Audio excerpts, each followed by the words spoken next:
Estamos desde el Departamento Nacional de Planeación, estamos liderando el desarrollo del Plan Nacional de Adaptación al Cambio Climático, que es una de las estrategias que sale del Plan Nacional de Desarrollo.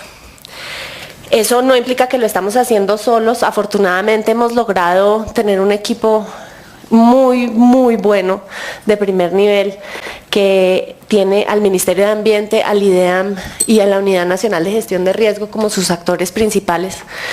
Y el trabajo que hemos hecho este año parte del marco conceptual de ese plan, que es lo que quiero presentarles hoy. Entonces, como ya mencionaba Manuel, el Plan Nacional de Desarrollo, y ahí hay una pequeña discrepancia, la parte de cambio climático ya estaba.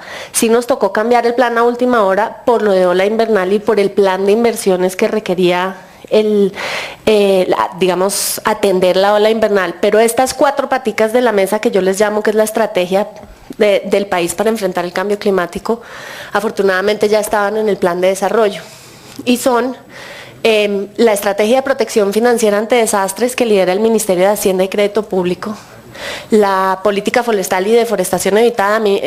Casi siempre la llamamos como red de entrada, pero no es. Red es para mí una herramienta más en una caja de herramientas muy grande que tiene que ver con los temas forestales. La Estrategia Colombiana de Desarrollo Bajo en Carbono, que es la manera en que enfrentamos nuestros retos en materia de mitigación, y por supuesto el Plan Nacional de Adaptación. Todo esto está también en el COMPES 3700, que es el que enmarca la estrategia institucional para el cambio climático, que precisamente lo que buscaba, como ya describía Manuel, era realmente atacar esa vulnerabilidad institucional que teníamos, en la que el sector ambiental estaba un poco solo enfrentando los temas de cambio climático. Entonces lo que buscábamos era precisamente sacar del sector ambiental y hacer patente que la responsabilidad sobre los temas de cambio climático está en todos y cada uno de los sectores. Este es el sistema que se creó. Lo que trata de hacer, y el mensaje central que verán a lo largo de esta presentación y en el Plan Nacional de Adaptación, es que la adaptación o es descentralizada o no es. No hay ninguna institución, ningún gobierno nacional, ningún DNP, ninguna hacienda, ningún Ministerio de Ambiente que vaya a adaptar este país. La adaptación tiene que venir de los sectores y de los territorios con el conocimiento de su sector y de su territorio para tomar las decisiones de priorización. Nadie más puede hacer esa priorización. Se pueden hacer ejercicios, se pueden hacer cajas de herramientas. El Plan Nacional de Adaptación busca precisamente dar las herramientas, los protocolos, los indicadores, para que cada quien pueda hacer sus propuestas y para, por supuesto, apoyar esos esfuerzos. Pero no hay manera ni hay DNP todopoderoso que pueda hacer ese trabajo por los territorios y por los sectores. Por supuesto, sigue siendo importante, a pesar de que estoy de acuerdo en la crisis que hay en el orden internacional con los temas de cambio climático. El tema internacional sigue siendo muy importante y sigue siendo el origen de gran parte de la financiación para este tipo de proyectos. Entonces tenemos un espacio específico para ese tema.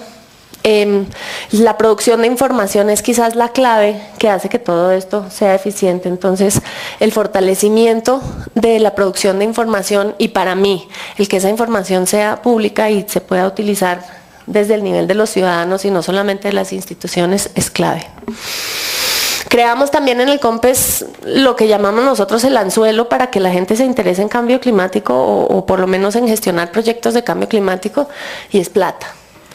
El Comité de Gestión Financiero, que está compuesto por el Ministerio de Ambiente, Relaciones Exteriores, Hacienda, la Agencia de Cooperación Internacional y el Fondo de Adaptación y el DNP, lo que busca es tener recursos para poder ofrecerle a los sectores cómo financiar sus estudios y sus proyectos, y por supuesto también a los territorios. Y tenemos una comisión ejecutiva que se reúne 2 veces al año, que es como un COMPES simplificado para las políticas específicas que tienen que ver con cambio climático. Entonces, las estrategias institucionales y en general COMPES ya tienen como un mal nombre. A mí la gente me empieza a mirar para arriba cuando hablo de COMPES y de estrategias institucionales, pero sí estábamos seguros desde el plan de desarrollo que lo que estábamos viendo era una debilidad o una vulnerabilidad institucional, como la llama Manuel, y que precisamente clarificar esas responsabilidades a nivel individual se trataría de solucionar a través de esta estructura. Este va a ser un proceso de aprendizaje y de ensayo-error. No sabemos exactamente cómo va a funcionar y lo que busca es ser flexible para atajar los problemas que vengan en los próximos años. Crear algo sumamente rígido no nos iba a permitir responder digamos, el cambio climático se caracteriza por su incertidumbre. Tratar de manifestar desde el gobierno nacional que teníamos la certidumbre total de lo que va a pasar y cómo atajarlo hubiera sido la peor manera de enfrentarlo. ¿Cuáles son los componentes del Plan Nacional de Adaptación? El marco conceptual que les estamos presentando hoy estará circulando en correos electrónicos de todo el país en el transcurso de las próximas 2 semanas. Los protocolos de medición de amenazas y vulnerabilidad climática, que son quizás técnicamente, por supuesto, los más complejos y los más necesarios para asegurarnos que estamos comparando peras con peras y no peras con manzanas y con piñas, que es lo que ha salido hasta ahora de los excelentes pilotos que hay en Colombia para los temas de adaptación. Es que desafortunadamente hemos medido tan distinto que a veces priorizar, por ejemplo, vulnerabilidad del territorio con lo existente es muy difícil porque realmente se midieron de formas muy distintas, sobre todo en su complejidad. Hay proyectos y pilotos que han tenido 105, 120 variables para medir la vulnerabilidad del territorio y hay otros que han tenido 4 o 5, entonces ahí tenemos un reto importante.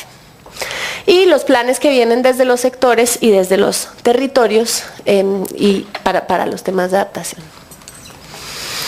Aquí no tengo que convencerlos a ustedes ya están conversos, pero el tema central al salir al público y el marco conceptual, a pesar de hacer un esfuerzo por no perder, digamos, la sofisticación y la complejidad del tema de cambio climático, trata de ser una herramienta de trabajo para un alcalde cualquiera de un municipio pequeño colombiano. Tratamos de dejar muy clara la complejidad de este fenómeno y por supuesto pues la interrelación entre los ecosistemas, el clima y la economía y la población es una que muchas veces no está lo suficientemente clara y que tratamos de describir en el marco.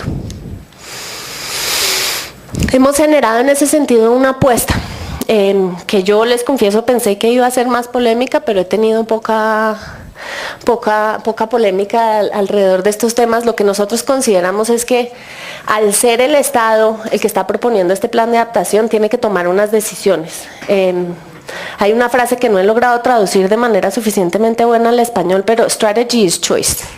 La estrategia implica abandonar ciertos temas. Entonces, estas nuevas decisiones son las que le proponemos al país para el tema de adaptación al cambio climático, porque uno tiene que tomar decisiones. Entonces, las voy a describir una por una. La primera es que es necesario, y ya lo mencionaba por supuesto Manuel, un nuevo modelo de gestión en el que se unifican no solamente la gestión del cambio climático, la gestión del riesgo y la gestión de recursos naturales, sino también la gestión per se de cambio climático. Hay ciertas corrientes que tratan de unificar estas 3 áreas de la gestión como una sola. No es ese el caso. Cada área tiene, digamos, la gestión de recursos naturales, la gestión del riesgo y la gestión del cambio climático, tienen áreas de acción independientes, pero es en el traslape de estas 3, es haciéndonos preguntas sobre los 3 temas y tratando de tomar en cuenta riesgo, clima y recursos, donde están los proyectos, las iniciativas, los planes de desarrollo más eficientes y más robustos. Si uno tiene una intervención o un proyecto, tiene que estarse preguntando, ¿cómo estoy llevando riesgo al territorio? ¿Qué riesgo había allá? ¿Cómo estoy construyendo riesgo adicional? ¿Cuáles son las condiciones climáticas a las que estoy sometiendo a este proyecto? ¿Y cómo debo gestionar los recursos naturales para mitigar tanto el riesgo puro de desastres de cualquier tipo, como el riesgo que aporta el clima a esta situación? Eso no implica que ya no tengamos que hacer gestión de recursos naturales solita. Ni implica que tengamos que abandonar todo el tema de sismos y amenazas de riesgo que no tienen nada que ver con el clima. Las 3 áreas de gestión tienen que continuar y fortalecerse, pero es en la intersección donde está la política pública más robusta que se puede hacer durante los próximos años. La segunda es obvia, sobre todo para públicos como estos. Si estas prioridades y estas formas de gestionar no se implementan de forma efectiva en los instrumentos de planificación, no sirven para nada. Colombia decidió que quería unos instrumentos de planificación y los dejó por todos lados.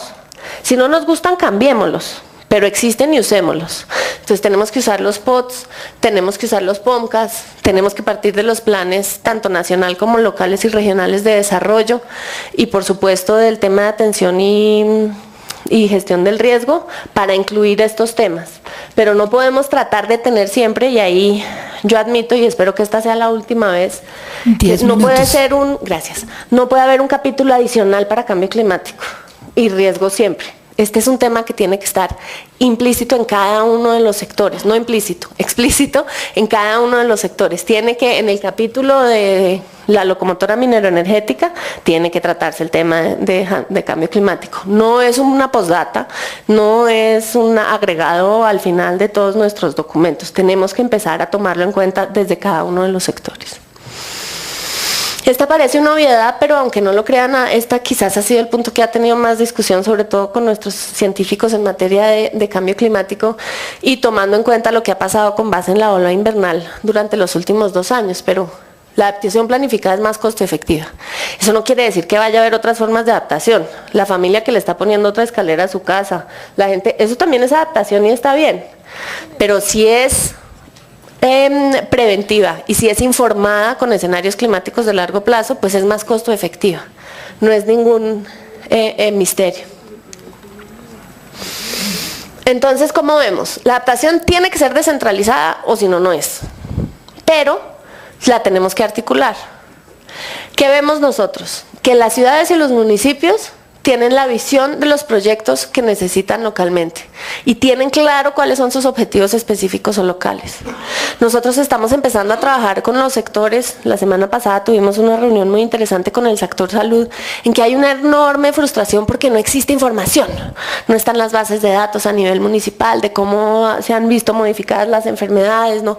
Eso es muy frustrante, pero esa información, aunque no esté en Excel o en SPS o como la queramos aquí en nuestros escritorios para que sea más cómoda usarla, está en los municipios. En los municipios la gente sabe cuál es su vulnerabilidad y sabe dónde está la gente más vulnerable. A veces no están los términos académicos que necesitamos nosotros para poder hacer nuestro trabajo científico lo mejor posible, pero hay que ir a consultar la realidad, porque ahí es donde está la gente que sabe. Si nosotros partiéramos de un plan de adaptación en el que mandáramos unos formatos en Excel y obligáramos a los alcaldes a decirnos cuánta población vulnerable tiene según, eso no es lo que hay que ir y ayudar, hay que levantar la información, pero el conocimiento está ahí y ahí está el esfuerzo. Desde las gobernaciones, las corporaciones autónomas, hay una visión regional que es muy importante, que es la que no permite que un municipio o una parte esté haciendo intervenciones que vayan a afectar negativamente al vecino. Esa visión sectorial que además se fortalece a través de la nueva Ley Orgánica de Ordenamiento del Territorio, esa visión regional y esa forma de organizarnos y que también viene fortalecido en términos de financiamiento a través de regalías, es muy importante. Y desde el gobierno nacional se plantean, por supuesto, los objetivos generales del desarrollo y se da tanto la visión del país como las herramientas y el financiamiento cuando es necesario. Proyectos, y ahí sí lo decimos muy claro, en este Comité de Gestión Financiera, ¿qué patrocina el gobierno nacional? ¿Qué se debe pagar? ¿A qué se le debe buscar financiamiento desde el centro? Y vemos 2 áreas de prioridad. Los que están aquí son ejemplos, no buscan ser exhaustivos, simplemente son ejemplos para demostrar qué queremos decir por esas 2 áreas de prioridad. La primera es la provisión de bienes públicos y recursos de uso común. Entonces, ¿qué significa eso?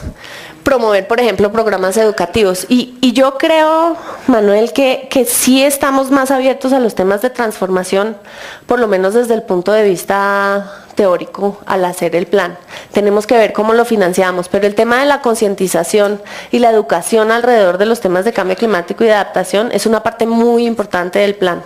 Lo que pasa es que no hemos sido muy buenos con temas de educación ambiental en términos generales y no hemos sido muy buenos en temas de concientización desde el gobierno. Han sido las mismas circunstancias las que educan y concientizan, pero a veces no hemos utilizado esas condiciones para salir y ser efectivos en educar a la población. La cadena de producción de información hidrometeorológica ha mejorado mucho, tiene que mejorar mucho más y sobre todo la información hidrometeorológica se tiene que convertir en un bien de uso público y común. ¿Quién consulta la información hidrometeorológica en este país? Yo creo que ni un ingeniero cuando está haciendo una obra. No hay